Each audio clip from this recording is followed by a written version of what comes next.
Hello everyone, आज हम बात करेंगे लर्निंग में क्रिया अनुबंधन का सिद्धांत जो कि बीएफ स्किनर के द्वारा दिया गया था, जो कि अमेरिका के थे, जिसे ऑपरेंट कंडीशनिंग थ्योरी बोलते हैं। क्रिया अनुबंधन का सिद्धांत बाय बीएफ स्किनर। और इसी सिद्धांत को या इसी थ्योरी को आर टाइप थ्योरी भी कहते हैं, आर एस थ्योरी भी कहते हैं, और एम्प्टी ऑर्गेनिज्म थ्योरी भी इसी को कहते हैं, और इसके साथ कैजुअलिटी थ्योरी या फिर ब्लैक बॉक्स थ्योरी भी इसे ही कहते हैं। ये इसके नाम है किसके? ऑपरेंट कंडीशनिंग थ्योरी के, जो कि बीएफ स्किनर के द्वारा दी गई है। ब्लैक बॉक्स थ्योरी भी इसे ही कहते हैं। और जो क्रिया अनुबंधन का सिद्धांत है, किसके सिद्धांत का अपोजिट है? ये थॉर्नडाइक का जो सिद्धांत है उसके अपोजिट है। और इस सिद्धांत में क्या कुछ है, हम मेन पॉइंट्स देखते हैं कि बच्चा पहले अपने आप एफर्ट करते हैं तभी कुछ उसको मिलेगा।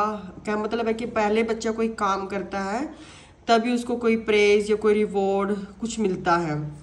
अब इसमें जो स्किनर ने जो प्रैक्टिकल किया था वो किया था चूहे पर और कबूतर पर किया था।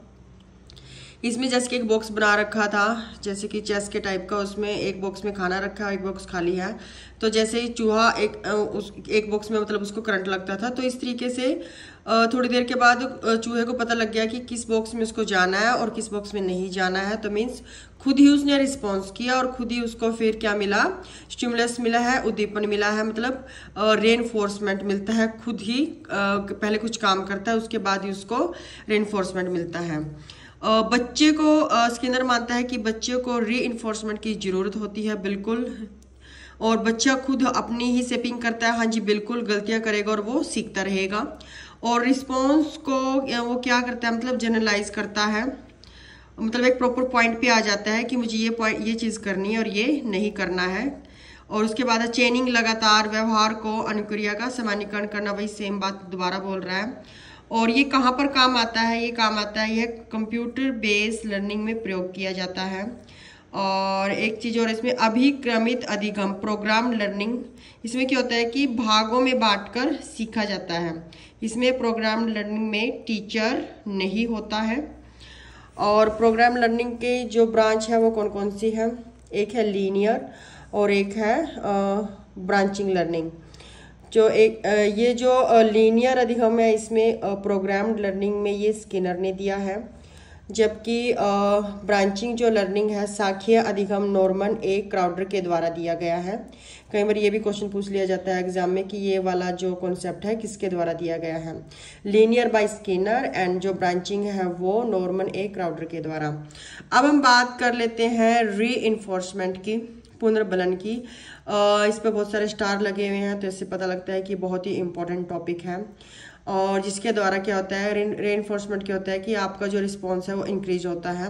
री इन्फोर्समेंट के 2 टाइप है, पॉजिटिव एंड नेगेटिव। अगर हम पॉजिटिव सकारात्मक पुनर्बलन की बात करते हैं तो ये आगे 2 प्रकार का है, प्राइमरी और सेकेंडरी। अगर हम सेकेंडरी की बात करते हैं, जो इसमें हमारी बायोलॉजिकल नीड्स आ जाती हैं, ठीक है, इसमें हमें एफर्ट नहीं करना पड़ता। हमारे आपको भूख लगी है तो आपको कोई कहेगा नहीं खाना खा लो, आपको प्यास लगी है तो आप खुद ब खुद पानी पियोगे, आपको नींद आ रही है तो आप सो जाओगे। इस तरीके से ये आपकी जो बायोलॉजिकल नीड्स होती है वो आपकी प्राइमरी में आती हैं।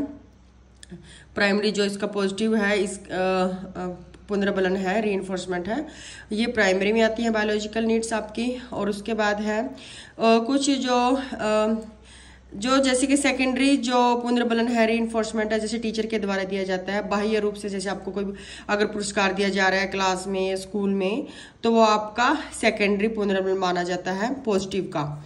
और अगर इधर हम बात करते हैं कि नेगेटिव पुनर्बलन क्या है, अब नेगेटिव का मतलब ये नहीं है कि इसमें सारी चीज़ें नेगेटिव ही होगी, ये शब्द ही अपने आप में पॉजिटिव है। अब जैसे कोई चीज़ हमें परेशान करती है, हम उस चीज़ को ही हटा देते हैं। लाइक जैसे कि तेज़ धूप पड़ रही है तो आपने सनग्लासेस पहन लिए, ठीक है, तो मतलब आपने अपने आप को उससे प्रोटेक्ट कर लिया। तो ये भी आपका एक पुनर्बलन हुआ, नेगेटिव नकारात्मक पुनर्बलन था ये, कि आपको धूप लग रही थी और आपने सनग्लासेस पहन लिए। मतलब जिस चीज़ से आपको दिक्कत हो रही है आप उसी को दूर कर देते हो, तो ये इसमें आएगा। और अब बात करते हैं कि जो री इन्फोर्समेंट जो शब्द है पहली बार थॉर्नडाइक ने दिया था। री इन्फोर्समेंट जो थ्योरी है वो C.L. हॉल ने दी थी। और री इन्फोर्समेंट जो कॉन्सेप्ट है, अवधारणा, स्किनर ने दी थी। तो 3 चीज़ें यहाँ पर री इन्फोर्समेंट शब्द पहली बार थॉर्नडाइक ने दिया है।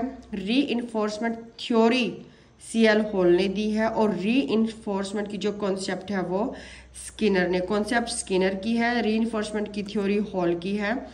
एंड री इन्फोर्समेंट जो शब्द है वो किसने दिया है, थॉर्नडाइक ने। और इसके जो नाम है ऑपरेंट कंडीशनिंग थ्योरी की हम पहले बात कर रहे थे, उसके नाम कितने कौन कौन से हैं, उसको R type theory, RS theory, causality, empty organism theory, black box theory, ठीक है, ये सारे नाम हैं इसके किसके, क्रिया अनुबंधन के सिद्धांत के, operant conditioning theory by BF Skinner. So that's all for today. I hope कि मेन पॉइंट्स आपको क्लियर हुए होंगे।